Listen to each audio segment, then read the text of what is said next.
Vegas Live with Ninon. I'm Ninon, your host, and I love my producer. He just said aloha, and of course we know he's from Hawaii, so we're going to say what? Merry Kaliki Maka. That's the Christmas song. How are you, right. Mike Dorton? I'm We have Mike wonderful. Dorton with us, and absolutely amazing. Uh-huh. Met you the other day, and what was that? Rose Kingsley's concert. Her concert at Summerlin Performing Arts Center. Yes, Yeah. and she was amazing. She's wonderful. I mean, this woman, she's performed at Carnegie Hall, the Royal Albert Hall. She's just, and she's just such a sweet, nice, down-to-earth lady. She is. She's so accomplished. I mean, she's sang for 3 sitting U.S. presidents, as well as Prince Charles. And yeah, she was at a thing with Prince Charles. I hope Prince Charles liked her.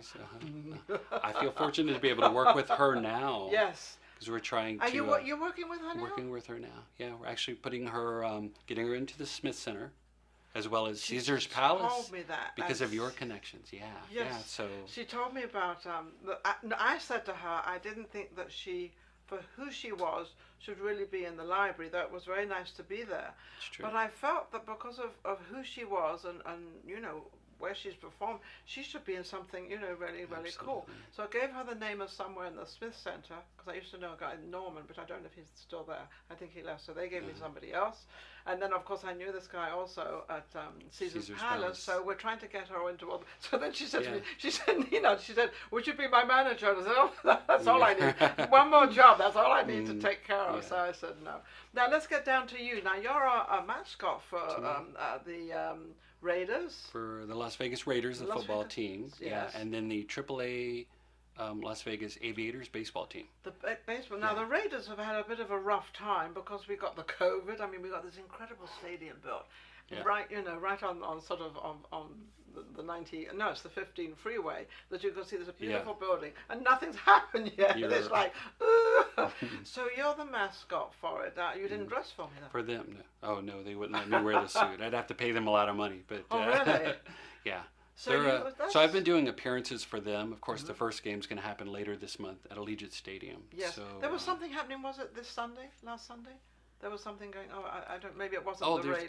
They've had at Allegiant Stadium. They've already had like the Garth Brooks concerts, and they've had the World Cup soccer match there, and I mean a bunch of things going on there. Have been going but as far on as there. Football related, the first preseason game is later this month. So we'll see. That's So I'm second. Disclaimer: I'm second string for Raiders. Okay. Remember, I mentioned before, it's almost like my midlife crisis job. I think every man goes through a midlife crisis, one way or the other. Actually, men go through the same as what women go through. We go through our crisis when we come 50 and 45, 50, all our body starts changing.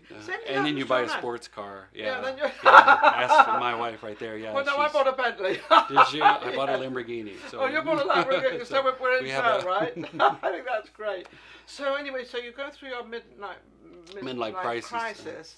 So where are you now with this? Well, those are basically part-time between the mascotting. Are they fun things for you? Oh, that's the best. It's a lot of fun because you're dealing with families and children who just love the characters and hug you, and I get to sign autographs, and I brought you a few things, remember? Yeah, I know. I wanted to sort of look at all this. This is a present, actually, and he's just giving it to me. I said, no, we're going to show. Now, this is the Aviators. That's we obviously know what that is. It's a ball. It is. This is a special baseball for... Well, this one is for use. Just, it can be collectible. But we also brought... we have... I feel fortunate. That's actually a real baseball card that they made of the Aviators. So this is me in costume. Oh, that's you in costume? Yes. You've got a bit of a big head there, haven't you? Yeah. Well, that's what my wife says all the time. But that's when you don't have it on. That's right. When he doesn't have it on. Anyway, and then we've got this. And then they made you are again. Bobblehead. Yeah. So to be able to have a toy made after me is quite an honor. When they have a game on, these are for sale. These were giveaways. These other things are, yes. There's probably 50 different types of. My question is, do you get a percentage of what's sold? No, I don't. See? I don't. because it's the character that they own, the person underneath the costume. They don't own you, but they do pay you. No. Oh, yeah. Yeah, they pay you. Yeah. And then we have this book as well. Now, what is this? This is the inaugural. It's just the lineup of the people. I just thought it was interesting to bring because it's nice to have been. Yes, and it's. Yeah. So the benefits of being the aviators, I've got to meet the governor twice and Senator Jackie Rosen and hang out with other celebrities. Now, how did you get this sort of job? I mean, you just don't look. You're all, every time I've seen you, you've all dressed up and sort of rather sort of dipper dapper, and then you come out in a costume. It's like, okay, so you've got a funny side of you. Well, a long story short, back in the 90s, I was fortunate. I was one of the Mighty Morphin Power Rangers. Oh, yes. Yeah, I used to work doing that, and I know them well. Batman at Six Flags, and I did a lot of costume characters. Then I started an entertainment company for 20 years, so I would book lots of characters, lots of costume characters. So you were a booking agent? Were you a manager or an agent? I was the owner and founder. I did everything for my business. You did everything for your business. Did you actually get people jobs? Oh. Because agents are rather tricky. Yes. Oh, lots agents of... are rather yeah, tricky. yeah. I've been through a number of them. Because I did modeling, I did filming, I did all that stuff. I did modeling as well when I was younger. Oh. Yeah, John Casablanca's School of Modeling, and I traveled around doing runway. Oh, how fun. Yeah, I did runway. I think my last one I did runway for... In Beirut, I did a lot of runways. I lived in Beirut for a couple of... I lived also in Jamaica, I lived there too. Did runways, but also I did one in Harrods. I love working for Harrods. Yeah, I worked for Harrods in London, which was cool. I totally see this, of course. Trotting down. But so now we've got one job. So then you had an agency. Do you still have that agency? Well, the entertainment company we dissolved when we moved from Hawaii 4 years ago. Why? So why did you 20 years of running it, and I did entertainment show for 9.5 years in Waikiki. So I had a lot of celebrity singers come in, work with Bruno Mars and his family. Oh, how wonderful. Before Bruno became big. Became famous. Yeah, and then work with his sister. His mother was my bartender at the Tiki Lounge that I worked at for years. Oh, how fabulous. So I know Hawaii very well. My husband and I actually owned, I think it was in Maui, we owned, I think it was 30 acres in Hana. Oh, yeah. In Hana, and that's where Chris Christopher had something, Oprah Winfield had some land there. We all had land there. The road to Hana. Yes, I've driven it. Isn't that lovely? It's 47 different right turns or something to get through. Yes, and then you come around the bend, and all of a sudden there's this cliff, and you're like... And my husband was driving, and he'd had a couple of drinks, and I remember this particular time, and he kind of scurved by it, and I thought, I was nearly gone. But yes, that's quite a trip. But it's a beautiful trip because of all the fountains and all the water. Oh, it's beautiful there. It's gorgeous. Yes, yes, I know Hawaii very well. And so we lived on Oahu, where everyone in Waikiki is where I ran my show and my wife does a esthetician and massage, so she was there. We were there, but we would always go to Maui, our favorite island. We'd go to Kauai sometimes, but Maui. But Maui was really lovely, wasn't it? The Kahala Hilton was there, wasn't it? Yeah. We had our friend run the Cirque Hawaii show. I used to run sound for them on Oahu. Then they went and did an outdoor Cirque type show in Maui for a while at the Hyatt Regency there. Goodness. So, yeah. And then you've been here 4 years. You've been where? Have you been in Vegas for the 4 years? Yeah, well, we went to Scottsdale for 1 year, but there's no nightlife there, so we kept driving over here. I think that they have these jumping for horses and things. A lot of horse stuff goes on there. Yeah, but really no nightlife. So. And you're used to the nightlife because the business. 30 years. Yeah. I've been in entertainment. Yeah. Sure. And my family keeps me in the entertainment. I think they help me. So besides the mascotting, my family owns a casting agency out of LA. And they produce a lot of the headlining shows here. So really? Like right now we're working on Donny Osmond, but they brought in the past Shania Twain, Mariah Carey, Backstreet Boys. They brought my sister-in-law directed their show. Oh my goodness. So a lot of the headliners. So when they come into town from LA, they're like, Mike, do you want to work on this or this or this? The ACMs, the Academy Country Music Awards, I got to work on. So whenever they have something interesting, they like to bring. They hire me. I come in and help with production and things. I've sang on Celine Dion's stage at the Forum, Caesars. See, I don't even know. See, I don't pre-interview any of my people. I don't know. I just met Mike. I was at an event with Rose Kingsley, and I was talking. We had some photographs. Saying, I never know who anybody is, and now I'm finding I got a celebrity sitting right next to me. No. How cool is that? No, you are. I mean, look what your mum and dad do, and look what you do. Look what the family history is. That's my mother amazing. still sings. Oh, Well, my how mother's, beautiful. I guess I could say mom. She's So 74 years old. She still How old sings is at she? lounges, 74. 74. And then my mother-in-law, my wife Madison's mom, is dances tango. So my mother sings at a lounge, and my mother-in-law dances at the same lounge. And they're both That's 74 so years cool. old. So how cool is that? it's very cool. See, you're never too old. Absolutely. That's right. And I'm older too. I'm up there. Yeah. So, but I don't particularly. You know, I'm not ready to fold it up yet. not yet, anyway. Mm. So you do that. What else do you do in town? Anything? Promote a lot of local entertainers. Like right now, I'm working with someone who's new to Vegas. She's been here 9 months. Her name's Sage Waters. She is a fantastic singer. Just We have to have her on the show. Oh, Promote her for you. Whatever, well, you know. trying to get her in different. Right now, she's filling in for like at Capo's and filling in at La Casa Cigar Bar and things. But we're trying to get her something regular. Absolutely. Her voice. I'm fortunate because when I work with the Raiders and the Aviators, I book singers for the national anthem. Yes. So I have lots of people send me their information, their EPKs, their biographies, and then I forward them on to sing the anthem. So instead do they choose, or you just send the people that can sing it, and then they choose who they want? Yeah, I have a very good say in that, fortunately. Oh, so good. I can book some of them directly, which I've done. Rose Kingsley booked her, Yes. and she sang the national anthem in opera tones, and she almost blew the stadium speakers out because.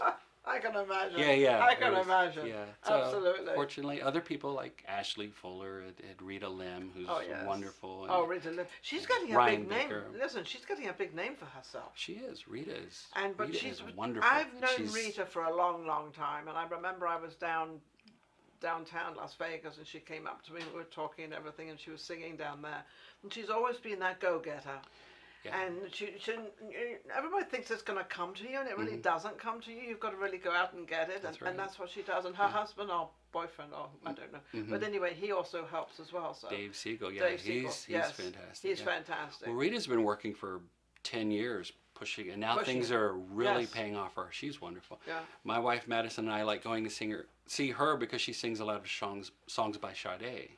And my friend Sade is one of my favorites. Really? Oh, Well, I've been on the phone with her. Okay. Yeah. Well, one of my best friends in Malibu played the drums for her on the Love Deluxe tour. So she brought out a CD. I'm saying about 10, 15 years ago. She brought out a CD. It was amazing. Sade is. Sade, and she just. And I had never really heard how much. I thought, oh my God, who is this woman? So she's in Vegas now. No. She's in England. She's my friend played the drums for her for many years, and then moved on to Brian McKnight, and he's played for over 100 artists. But Sade, as far as I know, she's still in England. But the point being, Rita Lim sings a lot of Sade songs. Yeah, so we go to support her at my mother's house or Tuscany or something, and she sings, and it just kind of takes us back. So what is going on with the entertainment business? That's we've just started opening up not very long, and now we've got a threat of not closing down yet, but it's kind of a borderline, because I think the governor just said we've got to all wear masks. So well, in my estimation, it's feast or famine right now. It was famine for a while when people didn't have a chance to work.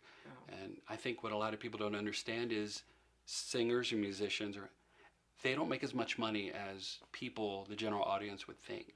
No, they don't. So, and if they have families, they have kids, it's very difficult. It's very, very difficult. So when things open up, there's only so many venues, and there's a lot of entertainers. There's a lot of entertainers in Vegas. Everybody comes to Vegas to sort of, they think that they're going to get work right away. Unfortunately, they don't. But I think you have to work it. I think you have to be out there. You have to work it. You cannot be drugged up. You cannot work. Absolutely. You cannot be late. You cannot do all these things that they seem to think that they have a privilege of doing. And they're not even there yet. So it's like sort of, be there first, and then you can become a Frank Sinatra. Humility. There's a lot of humility. There's a lot of patience. There's a lot of, it's like working in the movie industry. I did that. It's hurry up and then sit around and wait. Yes. So you really have to have a certain amount of patience. You have to really be dedicated to what But right now, with things of opening up, I'm sensing with the singers and entertainers of, I better work now because we might shut down again. That's right. So you think, but are you getting a lot of bookings, a lot of things happening, a lot of... Yeah, well, personally with me, with the mascoting job, I don't have to worry about that. With the helping other people produce shows, yes, trying to get them in, trying to secure contracts. Now, But if this next wave comes and it shuts down, then contracts are almost null and void. And act of God is what they call it. Yeah, so because it's going to be an act of God. Well, I don't know if it is. Well, I don't know. I have my own thoughts, which I will not express them on my own show. I'll wait until I'm on somebody else's show, and then I'll express it. The legalese is how that's the terms how they get out of the contracts. Yes. Riots, act of God, then the contract is null and void. So they probably have to have a lot of stuff put in the contracts now because they don't want to have to pay somebody for not being in there and everything else. So what would you like to, message you would like to give to the younger generation out there on, coming to Vegas and getting into the entertainment business? You mean besides respect your elders? Well, I think they've completely... But no, I think the elders do not respect the young ones now. I think it's turned a little bit. I would agree with that. I think the older generation and the middle and the mums and dads should really, really take care of their children, their grandchildren, everybody. I truly believe that. They need more help now, the younger generation, than ever. Yes. I've always got your backs, guys. Always. Well, I had a show for 16 years for the younger generation. Yeah. Yeah. Okay. Mm-hmm. So what would you like to... Well, I would say professionally, respect your elders and learn etiquette. Yes. Right, professional etiquette's really important because you can have the most talent. It's like Michael Jordan, the great basketball player, Correct. Right? Yes. He quoted as, his quote is, "It takes talent to get to the top, but it takes character to stay there." Yes. And I see a lot of people who are very talented, but because they make professional missteps, because they step on other people's toes, or because they do certain things, they don't last very long. No, I think it's because they reach a place where they think they're sort of, above everybody, Sure. above anything. Mm-hmm. And they think that, that they're almighty and everything else. They're not. Mm-hmm. They're just as human. They're yes. the same as everybody else, except their hair. And I'm not going to say they got lucky, because I think most people that get to the top work for it. Yes. I believe they work for it. And people like you and people like myself, we're looking for those people that are honourable, that will work for it, and that will be there. That's How can anybody reach you, Mike? Well, I can be reached, most of it's through Facebook. Okay. Or through my Gmail. Most of the submissions that I take are at Mike Dorton, Dorton, at gmail.com. Okay. We're specialty acts and dancers and anthem singers. All these people. I book them when I can, when I'm able to. Yeah, and I work with casting agencies through my family, so we swap information and things. So working on Donny Osmond's show right now. Working with other artists for auditions for their shows. Like we have one, I don't have permission to use her name, but we're booking shows for her in London.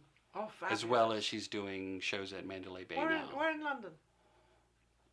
Not sure exactly where. Probably but she's going to do a tour there Palladium. Before. Could be. Yes, there's probably Palladium's been there for a number of years, and the English people love things that are very old. We sort of we like that. That's our tradition. Well, Mike Dorton has been absolutely amazing, giving us a little insight on what's going on with his life, but also what's going on with the life of the entertainers out there as well. What's happening with them, and be honourable, be on time. Make sure if you go for an audition, work out what the audition is before you get there, and be in the part that you're supposed to be for the audition. Yeah, that's right. Because and also, I would like to mention to a lot of people out there, when you send in a photograph, make sure it's a recent photograph. Don't make sure it's like 10 years old or 15 years old, or you've got your hair up, and you walk in and you're completely different to the photograph you sent in. That's one of the worst things. Is that true? Absolutely. That's one of the worst things you can ever do, is send in a photograph that... Yeah. And I find that lately people are sending me, I said, have you sung the national anthem before? Yes, I did 20 years ago. They send me the video and I go, is your voice the same now? No. How did you feel? We've had some people who've submitted bios and nothing recent. We say, that's okay. We could still we could talk about you and have you sing. And they get out there and they either... They can't even breathe. Yes, because they've been in front of 50 or 75 people in a lounge setting for many years, but you put them in front of 10,000 people and the nerves, and they forget the words. Yes, or I they... I can imagine that. So what I just said is true. Thank you for watching Vegas Live with Ninon. Of course, don't forget to go to YouTube, and don't forget to subscribe, because the more you subscribe, the better we get, the bigger we come, and the more people we can have on our show, and the more people we can help, because that's what we do. We have a platform for the entertainers, the business people, whoever is out there. Take care. We'll be right back with our next guest. If you enjoyed the last show we just did and all the other shows, don't forget to subscribe. Vegas Live with Ninon on YouTube. We've got plenty more coming up and our guests are amazing. So don't forget to subscribe. We'll be right back. Vegas Live with Ninon.